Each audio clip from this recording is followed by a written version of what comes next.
If your life feels like it's falling apart and you don't recognize who you are, you might be going through an identity awakening. Yes, not an identity crisis, but an awakening. And what I mean by that is you are finding yourself back to the real you. So today we're going to explore 7 signs for you to know that you are actually going through an identity awakening. The very first one is loss. You are going to experience a huge loss. It could be loss of a partner, maybe a divorce, a relationship, a job loss, a loss of a loved one, a loss of a business, some kind of huge loss that actually jars you to your core. That's the first one because that loss will allow you to sit back within yourself and lead you into the second sign. And the second sign is where you start asking the question, who am I? What am I doing here? What is this life all about? And these questions are exploratory questions because you suddenly realize that you've been running on a script not written by you, a script written by maybe your parents, maybe society, maybe just going with the script of success. We millennials, they tell us go to school, get the career, get the job, do the thing. And you guys, help me talk today. I don't know what is happening. You suddenly realize that you're running on the script that says you have to do XYZ to get to whatever place you need to get to. And you did all that, but it didn't bring you anything. Rather, it feels like the wool was pulled from your eyes and you realize this is not my life. This is not what I always wanted. This doesn't bring me joy. This doesn't give me any satisfaction. It's like an eye opener.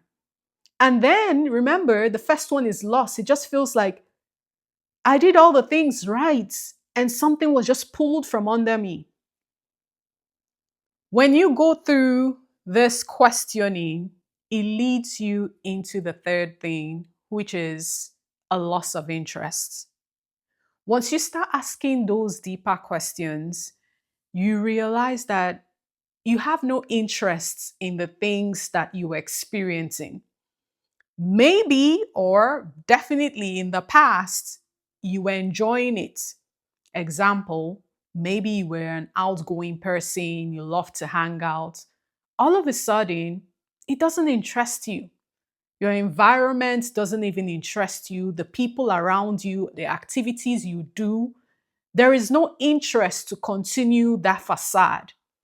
And you know the thing, when you sit with people like your friends that you've had over the years, you start to realize that they are all running on the script of playing a role of identity. Example, I am this successful tech person, or I'm this huge lawyer, or oh, I have this wealth handed over to me by my family. Something, they just play into a script not written by them. And when you try to have deeper conversations about life, about, hey guys, what do you think the meaning of life is? They come up short and empty because they've not had time to think about that. They are just zoned in on the script of their life, which most of the time were not created by themselves. So, you that is beginning to understand these questions, go deeper within yourself, look for more because you know there is more within you. You don't seem to relate with these people or relate with the environments you find yourself, or even the job doesn't interest you as much because you're beginning to ask, who are we helping? You're beginning to ask, what does this do? What is the impact of this? And you don't connect it to anything. So That is how your loss of interest happens and leads you into the next thing, that is isolation. So that's the fourth thing. The fourth thing that you're going to start noticing is you don't want to be around anybody. It is draining and tiring because when you spend time with people, you end up feeling alone. So you rationalize it in your head. Instead of me to go out there and spend time with these people, and I come home and I feel drained and I feel like they don't get my own side of life, and they are all kind of moving in this direction of a script, and somehow you've moved yourself out and trying to find yourself, trying to dig deeper within yourself, you realize there's no need hanging out with them. Not because you're better than them. No. You just don't want to waste that time, the effort, the energy, doing all that only for your energy to be drained. So you sit with yourself and start loving your company more.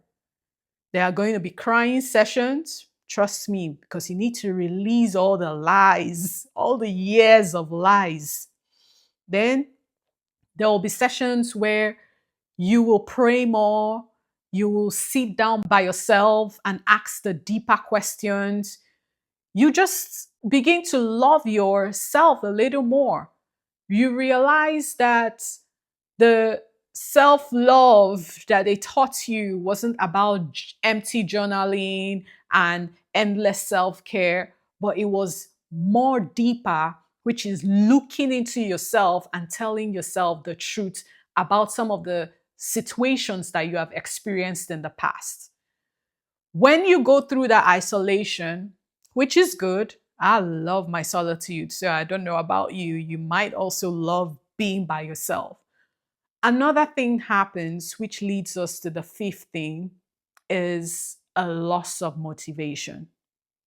When you stay by yourself and you uncover more lies and more deception and more realization that this whole thing was not orchestrated by you, but by listening to people that you actually taught did life well, your parents, elderly ones, and society telling you this is what you're meant to do.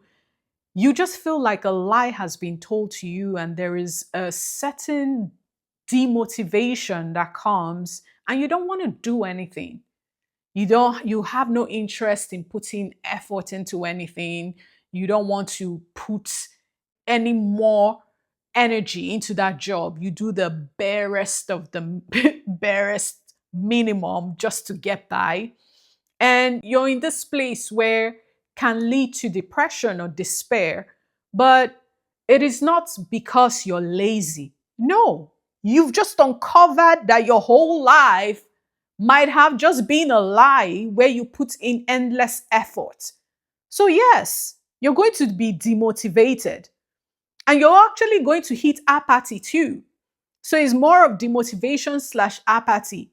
You start asking the question, is this worth it? Yeah, you're going to ask, is this worth it to keep going? You're going to think to yourself, I don't want to be here, which is fine because you just realize like all the things you have put in place over the years, for what? So that's where the demotivation comes. Lack of motivation and apathy is number five. Number six is where you get to, okay, I need to get my life together. But you're going to do it from a place of effort. So, number six is where you start putting in effort because you feel that if only I'm disciplined, if only I can motivate myself, if only I can just push through, things are going to start moving for you. I'm going to tell you this. No, it's not. You're just going to be left burnt out, anxious, tired, because you realize the effort you're putting in is giving you little to no result. So why keep doing that? But you fail to understand that you just uncovered something, and effort is not the solution here.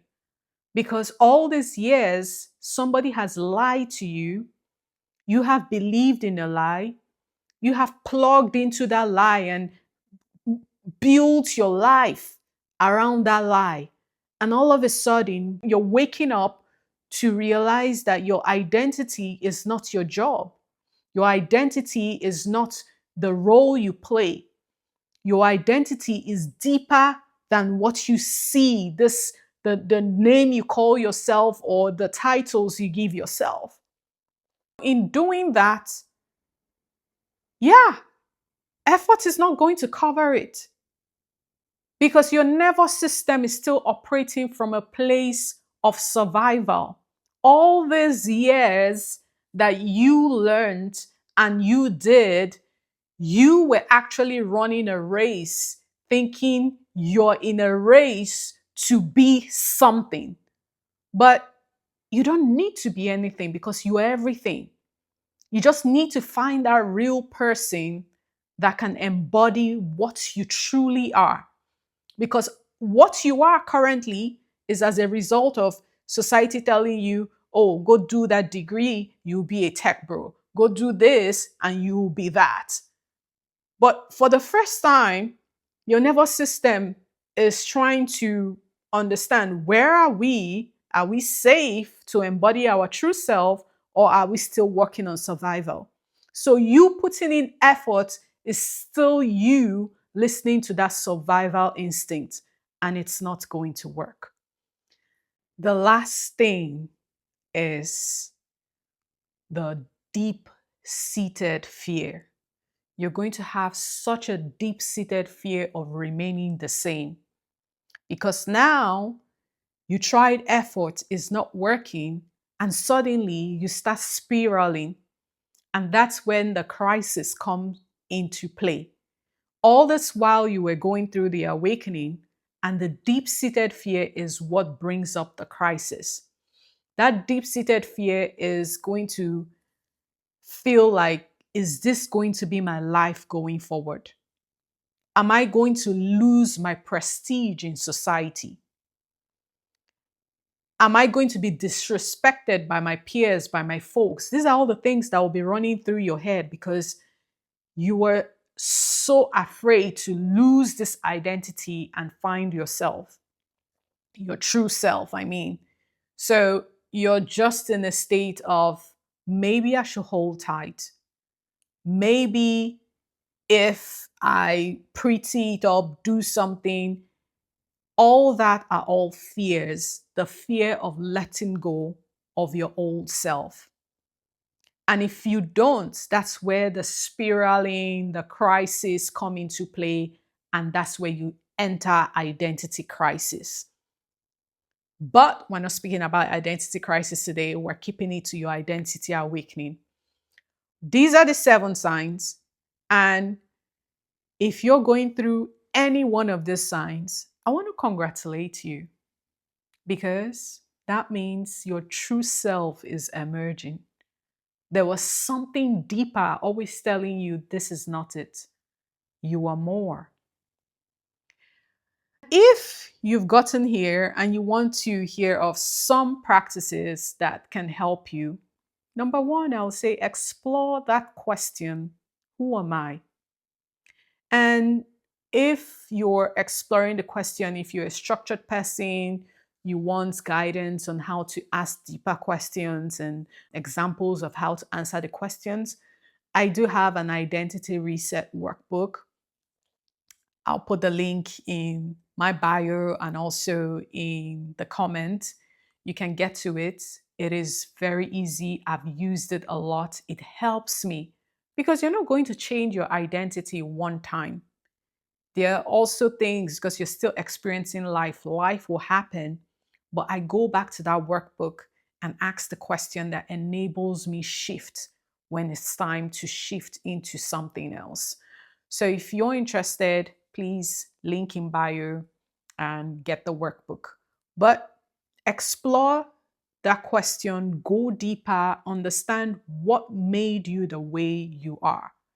What are those things that shaped your identity, that made you think that this was okay? The identity you had prior was okay. And there is nothing bad. It's not like it wasn't okay, it was bad. It was more of trying to understand the root cause. Because if you don't start with the root cause and try to pretty up things, it's not going to work. The second thing is working with your nervous system. You have to be gentle about this because it took you years to form the survival identity. So it's going to take you years to unpeel the layers of survival and get to your authentic self. So if you are going through this and you need help with your nervous system, there are videos that I can recommend. If you need it, please comment and I'll send a lot of videos and books you can start with.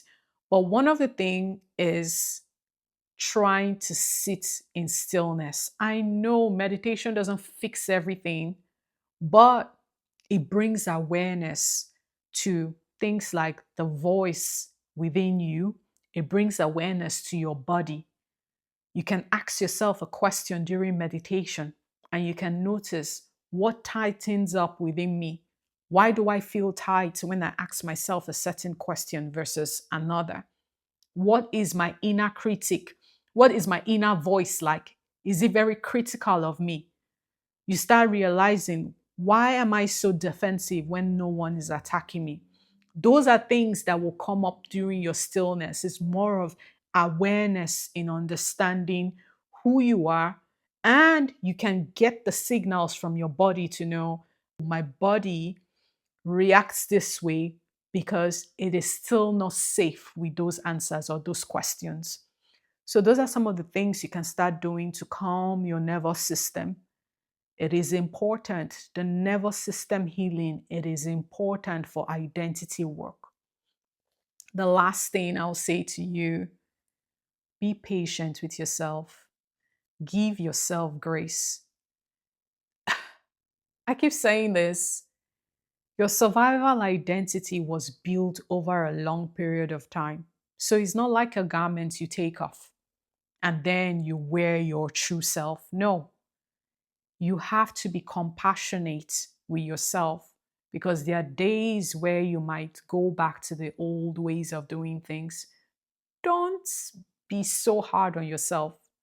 Just learn, be aware, and shift slowly. Be compassionate. It's very important that you be gentle with yourself because anything done by force is not going to stick. You're going to get overwhelmed. You're going to feel like it's work, so much work, and you're going to leave it. So, those are the three practices I'm going to give to you today. Identity awakening is a great thing. It is actually knowing that there is more to you. There is that deeper self that is yearning to come to the surface. Your soul essence is knocking, saying, we need to do more. We need to be more. I need you to embody your true self because there is more to be done. And that is what you're going through. So let no one shame you. Let no one tell you you're lazy. People wouldn't understand what you're going through and try to name it based on things that they have not experienced. You are the one experiencing it. You are the one that know what you are going through. What I'm going to tell you is you are not behind. You are not losing yourself. You are just embodying the real person that is beneath all that survival. And from there, you grow and you blossom. So that's where I'm going to leave it today. I'm Tracy. And if you like what was shared here today, I go into everything identity.